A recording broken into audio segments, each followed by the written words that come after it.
Hello students, मैं हूं Zubair Saifi and I welcome you to my YouTube channel Orator Institute of English. So एक नई series start कर रहे हैं और इस सीरीज में कुछ लगातार वीडियोस आएंगी हर 2 दिन बाद। और इन वीडियोस में हम पढ़ेंगे विलियम वर्ड्सवर्थ के वो क्वेश्चंस जो प्रीवियस ईयर में पूछे गए हैं। इन क्वेश्चंस को हमने अलग अलग किताबों से इकट्ठा किया है। इनमें से बहुत सी किताबें ऐसी होंगी जो पहले से आपके पास मौजूद होंगी, तो ये क्वेश्चंस बड़े इंपॉर्टेंट होने वाले हैं। एक क्वेश्चन से 2 या 3 क्वेश्चंस और बनाने की कोशिश की गई है, उनकी हिस्ट्री को समझाने की कोशिश की गई है, तो बड़ी बेनिफिशियल सीरीज है। इससे पहले विलियम शेक्सपियर और जॉन मिल्टन के ऊपर सीरीज आ चुकी है प्रीवियस ईयर की, तो अगर वो दोनों सीरीज आपने नहीं देखी हैं तो नीचे डिस्क्रिप्शन बॉक्स में दोनों ही सीरीज के लिंक्स हैं वीडियोस के, आप वो भी देख सकते हैं। बाकी चैनल को सब्सक्राइब कर लें ताकि जो आने वाली वीडियोस हैं उनका आपको पता चलता रहे। मिलते हैं जल्दी ही नेक्स्ट वीडियो में। हर 2 दिन बाद एक वीडियो ये आएगी, तो खुद ब खुद अलर्ट रहें कि 2 दिन बाद वीडियो आ रही होगी। ओके, चलिए।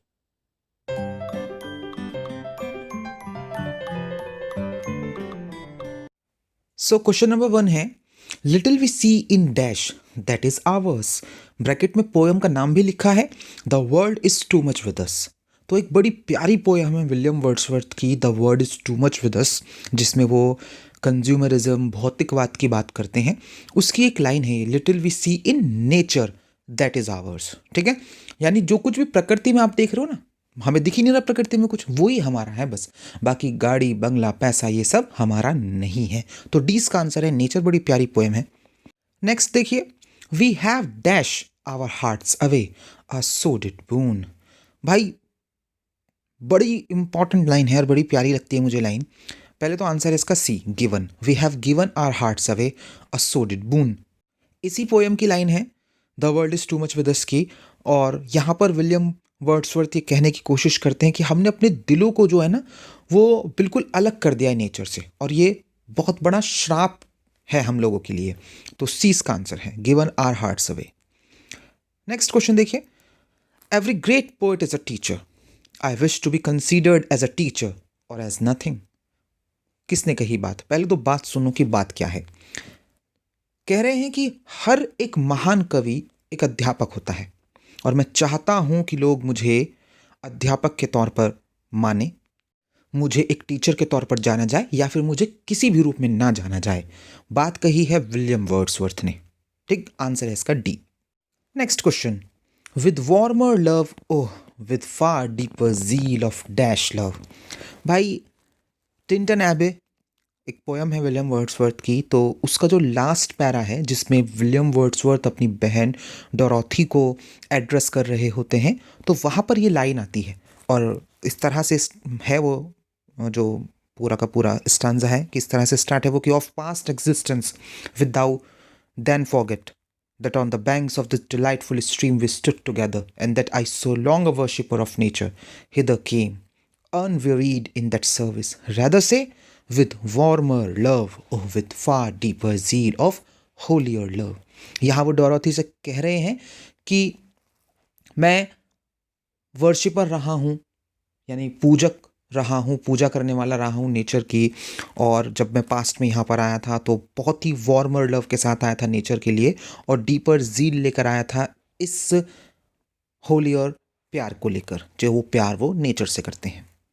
Next question, more dear both for themselves and for thy sake. Tintern Abbey bracket में लिखा है, the word thy stands for.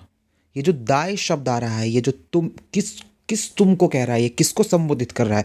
अभी ऊपर बताया मैंने, ये इसी पैरा की लाइन है, और यहाँ पर वो डोरोथी अपनी सिस्टर डोरोथी वर्ड्सवर्थ को एड्रेस कर रहे हैं, तो दाई यहाँ पर डोरोथी के लिए आया है। नेक्स्ट क्वेश्चन सुनिए, therefore let the dash shine on thee in thy solitary walk. Tintern Abbey की ही लाइन है, इसे आपको कंप्लीट करना है। आंसर है इसका A, therefore let the moon shine on thee in thy solitary walk. वो नेचर से प्रे करते हैं, ठीक है, अपील करते हैं डोरोथी अपनी सिस्टर के लिए, और नेचर से कुछ गिफ्ट्स मांगते हैं या कुछ ब्लेसिंग्स मांगते हैं। उन्हीं में से एक ये है कि जब वो अकेले चल रही है उनकी बहन जिंदगी में, तो चांद उनके रास्तों को रोशन करे। ठीक, तो ए इसका आंसर है मून। नेक्स्ट क्वेश्चन देखिए, which is the proper order of words of the lines from Tintern Abbey. Tintern Abbey जो पोएम है उसका प्रॉपर ऑर्डर, क्रम बताना है शब्दों का इन लाइनों का। इफ सॉलिट्यूड और फियर और पेन और grief should be Dai portion. ठीक, तो 4 ऑप्शन है, पहला ही इसका आंसर है। तो इफ सॉलिट्यूड, ठीक, उसके बाद फियर, उसके बाद पेन, उसके बाद ग्रीफ, ये 4 वर्ड आते हैं। बहुत फेमस लाइन है ये टिंटन एबी की और आपको ये याद होनी चाहिए लाइन, ठीक है। नेक्स्ट क्वेश्चन देखिए। We stood together and the tie so long a worshipper of nature hither came unwearied in that service. Rather से हु आर वी, यहाँ वी कौन है? समझ गए होंगे आप कौन है वी। विलियम वर्ड्सवर्थ और डोरोथी वर्ड्सवर्थ हैं, ठीक है। तो वो कहते हैं कि हम, ठीक है, यहाँ पर हम वो खुद को और डोरोथी के लिए बात करते हैं इस स्टैंजा में। नेक्स्ट क्वेश्चन सुनिए। Wordsworth was popularly known as the poet of. Wordsworth को जाना जाता है किस कवि के रूप में? द कवि ऑफ किसका, यानी पोएट ऑफ क्या? आंसर है सी, लेक डिस्ट्रिक्ट। लेक डिस्ट्रिक्ट का कवि, बड़ी इंपॉर्टेंट बात है। लेक डिस्ट्रिक्ट एक डिस्ट्रिक्ट है जैसे मेरठ, इलाहाबाद, इस तरह से। और ये जो लेक डिस्ट्रिक्ट है, ये जो शहर है भाई, शानदार लैंडस्केप है, खूबसूरत शहर है, देखने दिखाने लायक, बिल्कुल नैनीताल मसूरी टाइप। और इंग्लैंड के जाने माने राइटर्स जो हैं इस शहर की खूबसूरती से बड़े प्रेरित हुए थे, जिसमें William Wordsworth, S T. Coleridge, Thomas de Quincey और जॉन रस्किन जैसे फेमस नाम शामिल हैं, ठीक है। और विलियम वर्ड्सवर्थ जो हैं वो लेक डिस्ट्रिक्ट के कवि कहलाते हैं। अब कुछ और क्वेश्चंस भी आते हैं इससे लेक डिस्ट्रिक्ट से, जिन्हें कहते हैं कि भाई लेक पोएट्स कौन होते हैं। तो लेक पोएट्स जो हैं वो यही हैं जो इस लेक डिस्ट्रिक्ट में रहते हैं इंग्लैंड की, और मोस्टली इन्हें रोमांटिक मूवमेंट का पार्ट माना जाता है। और 3 इसमें सबसे इंपॉर्टेंट नाम है, जिसमें कि 2 तो अभी मैंने बोल ही दिए थे, विलियम वर्ड्सवर्थ और एस.टी. कॉलरिज और रॉबर्ट साउदे, ठीक है। ये लेक पोएट्स हैं मेन, आपको याद रखना है ये तीनों नाम भी। चलिए नेक्स्ट क्वेश्चन सुनिए। Wordsworth was born at. Wordsworth कहाँ पैदा हुए थे? आंसर सब बहुत कॉमन क्वेश्चन है, आंसर है इसका ए, कॉकामाउथ नाम के प्रांत में पैदा हुए थे वो। नेक्स्ट क्वेश्चन सुनिए। Why is the year 1798 taken to be the beginning of the romantic movement? 1798 जो साल है उसे रोमांटिक मूवमेंट की शुरुआती साल क्यों माना जाता है? क्यों माना जाता है कि 1798 से ही रोमांटिक मूवमेंट स्टार्ट हुआ था इंग्लिश लिटरेचर का? तो आंसर इसका है डी, क्योंकि इसी साल में लिरिकल बैलेड्स को पब्लिश किया था विलियम वर्ड्सवर्थ और एस.टी. कॉलरिज ने, और लिरिकल बैलेड्स ने पूरे इंग्लिश लिटरेचर के मूवमेंट को तब्दील कर दिया था, ठीक है। नेक्स्ट क्वेश्चन सुनिए। Romantic age is also known as. Romantic age को और किस नाम से जाना जाता है? आंसर है सी, एज ऑफ वर्ड्सवर्थ, ठीक, कॉमन है। आगे बढ़ते हैं। In which year Wordsworth added preface to his lyrical ballads? William Wordsworth ने अपनी रचना लिरिकल बैलेड्स में प्रीफेस को कब जोड़ा था? आंसर है बी, 1800 में। अब देखिए, जिस बुक से ये फोटो खींचा गया है, ठीक है, तो उसमें 1800 आंसर दे रखा है, बी पार्ट। अच्छा, ऑप्शन बी 1800 ही है।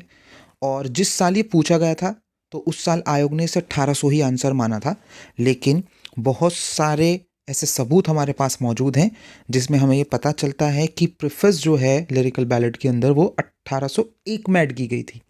अब एग्जाम में ध्यान रखिएगा, आंसर या तो 1800 होगा या 1801 होगा। ऑप्शन में कोई दोनों में से एक ही आएगा, ठीक है, क्योंकि क्रिटिक्स बटे हुए हैं। तो क्योंकि अगर यहाँ ऑप्शन में 1801 हो जाता तो फिर दिक्कत हो जाती, ये क्वेश्चन कंट्रोवर्शियल हो जाता। तो 1800 या 1801 आंसर होता है। तो क्योंकि ऑप्शन में 1801 है ही नहीं तो इसलिए आंसर 1800 है, 20 का आंसर है, ठीक है। Next question. आफ्टर हुम Wordsworth was appointed poet laureate of England? किसके बाद विलियम वर्ड्सवर्थ को इंग्लैंड के पोएट लॉरिएट के पद पर अपॉइंट किया गया था? आंसर है ए, रॉबर्ट साउदे के बाद। 1843 को विलियम वर्ड्सवर्थ को पोएट लॉरिएट बनाया गया था इंग्लैंड का। और मैं सोच रहा हूँ कि पोएट लॉरिएट क्या होते हैं, कौन होते हैं, कैसे ये पद शुरू हुआ, बहुत सारी हिस्ट्री इसके पीछे। मैं सोच रहा हूँ कि इसकी एक अलग से वीडियो बनाकर समझाऊंगा किसी दिन आपको। नेक्स्ट क्वेश्चन सुनिए। For thou art with me here upon the banks. for this fair river, thou my dearest friend, my dear, dear friend, and in thy voice I catch the language of my former heart, and read my former pleasures in the shooting lights of thy wild eyes. Who is the dear friend of Wordsworth here? यहाँ William Wordsworth अपने किस dear friend की बात कर रहे हैं? Answer है ए, sister Dorothy Wordsworth की। ये टिंटन एबी की ही लाइन है। यहाँ पर वो कह रहे होते हैं अपनी बहन से कि मुझे तुम्हारी आंखों में, ठीक है, मुझे वही आनंद और वही प्लेजर्स नज़र आ रहे हैं जो मैं पहली बार टिंटन एबे जब मैं आया था मुझे वो महसूस हुए थे। तो क्योंकि जब पहले आए थे विलियम वर्ड्सवर्थ तो उस एज के थे जिस एज की इस वक्त डोरोथी हैं, तो कंपैरिजन कर रहे हैं अपना और उनका।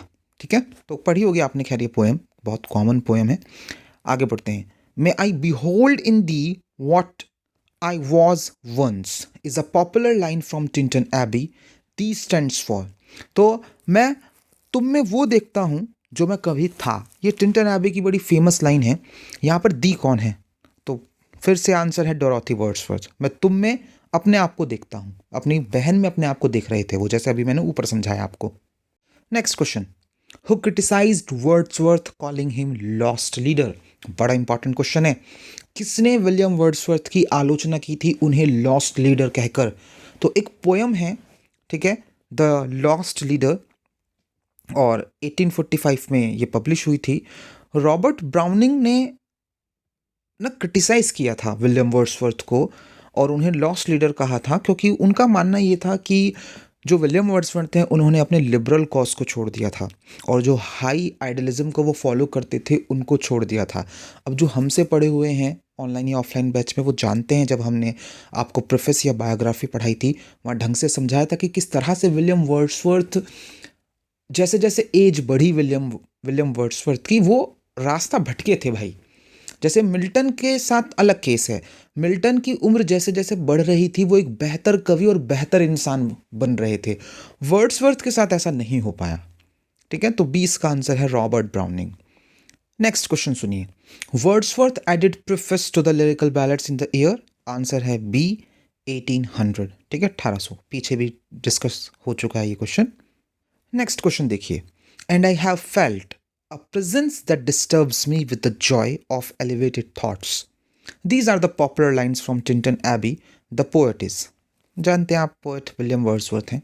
नेक्स्ट क्वेश्चन देखिए। Find the proper sequence of the words as appears in Tintern Abbey. Tintern Abbey कविता में जो कुछ शब्द आए हैं उनके प्रॉपर सीक्वेंस, क्रम को आपको पहचानना है। तो the nurse, the guide, the guardian, या फिर the guide, the nurse, the guardian, या फिर the guardian, the guide, the nurse, या नन ऑफ दीज। आंसर है इसका A, the nurse, the guide, the guardian. Line number 107 से 111 तक का एक स्टैंजा है टिंटन एबी में, कुछ इस तरह से है कि well please to recognise in nature and the language of the sense the anchor of my purest thoughts, the nurse, the guide, the guardian of my heart and soul. तो nature के बारे में बात करते हैं वो, उसे अपनी नर्स, गाइड और guardian of heart and soul कहते हैं। तो ए इसका आंसर होगा। नेक्स्ट क्वेश्चन सुनिए। What was the name of Michael's cottage? William Wordsworth की एक पोयम है माइकल, तो उसकी एक कॉटेज, एक कुटिया दिखाई गई है उस कविता के अंदर। उस कुटिया का नाम बताना है आपको। आंसर है इसका ए, इवनिंग स्टार। क्योंकि भाई अगर आपने पढ़ी है वो पोयम तो आपको पता होगा कि जो माइकल है और जो इसकी वाइफ है इज़ाबेल, वो एक ना लालटेन जलाते हैं चिमनी के ऊपर लटका कर, वो जलती रहती है और वो प्रतीक है उनकी मेहनत का, दिन रात की मेहनत का। तो इसलिए उसे गांव वाले इवनिंग स्टार कहते हैं उस कॉटेज को। ए इसका आंसर है। Next question. Wordsworth prelude is a, Wordsworth की जो एक रचना है प्रिल्यूड, वो क्या है? एक आंसर है ए, ऑटोबायोग्राफिकल पोएम है। उसमें वो अपने ही जीवन की कहानियों को लिख रहे हैं, बचपन कैसा था, जवानी कैसी थी, एडल्टहुड कैसा था। ठीक है, नेक्स्ट क्वेश्चन देखिए। Wordsworth wrote a sonnet London 1802 on. William Wordsworth ने एक बेहतरीन सोनेट लिखी है लंदन 1802। चैनल पर वीडियो भी पड़ी हुई है, हमने बना रखी है। किसके ऊपर है वो? तो आंसर है इसका बी, मिल्टन। इस पोयम में बड़ी मार्मिक अपील कर रहे हैं विलियम वर्ड्सवर्थ मिल्टन से कि वापस आ जाओ, ज़िंदा हो जाओ, इंग्लैंड के लोगों को आपकी ज़रूरत है, वो रास्ता भटक गए हैं और मिल्टन सिर्फ आपके अंदर इतनी काबिलियत है कि आप इंग्लैंड के लोगों को सही रास्ते पर ला सकते हैं। बड़ी प्यारी पोयम है, देखिएगा वीडियो जाकर आज। नेक्स्ट क्वेश्चन सुनिए। Whom does Wordsworth refer to in these lines. इन लाइनों में विलियम वर्ड्सवर्थ किसकी बात कर रहे हैं? The soul was like a star and dwelt apart. Answer है बी मिल्टन। ये वही लंदन 1802 की लाइन है, ठीक है। और कह रहे हैं कि विलियम वर्ड्सवर्थ मिल्टन के बारे में कि आपकी जो आत्मा थी ना वो एक सितारे की तरह थी, ठीक है। Next question, the first version of the poem resolution and independence 1802 was written under the title. एक पोएम है विलियम वर्ड्सवर्थ की, रेजोल्यूशन एंड इंडिपेंडेंस 1802 में पब्लिश हुई थी। इसका जो फर्स्ट वर्जन था उसमें इसका नाम चेंज था। क्या नाम था उसका? आंसर है इसका ए, द लीच गैदरर। बड़ी स्ट्रेंज सी कविता है ये, और बाद में नाम चेंज कर दिया था इसका, रेजोल्यूशन एंड इंडिपेंडेंस रखा गया। और इस पोएम में जो विलियम वर्ड्सवर्थ कहानी सुना रहे हैं एक ऐसे अजीब से इंसान की, बूढ़े आदमी की, जो जोंक इकट्ठी करता है, ठीक है। जोंक तो जानते होंगे आप, एक कीड़ा होता है और बीहड़ों में, जंगलों में घूमता रहता है सिर्फ लीच इकट्ठा करने के लिए। तो आंसर है इसका ए, द लीच गैदरर।